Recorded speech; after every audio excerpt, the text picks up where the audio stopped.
আজকের ব্লগটা সন্ধ্যে থেকেই শুরু করলাম। গুড ইভিনিং, কেমন আছো সবাই? Welcome to my new mini blog. আমি সন্ধ্যেটা দিয়ে দিলাম আর বেটু এদিকে তার দুষ্টুমি করছে। সন্ধ্যের দিকের খাবারটা আমি বেটুকে একটু হালকাই দিয়ে থাকি। আজকে দিচ্ছি খই দিয়ে দুধ।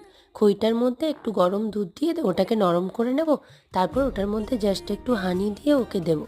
বেটু এরকম হালকা খাবার খেতে পছন্দও করে। দুধ দিয়ে মুড়ি, দুধ দিয়ে খই সন্ধ্যের খাবারের জন্য এগুলো অনেক ভালো।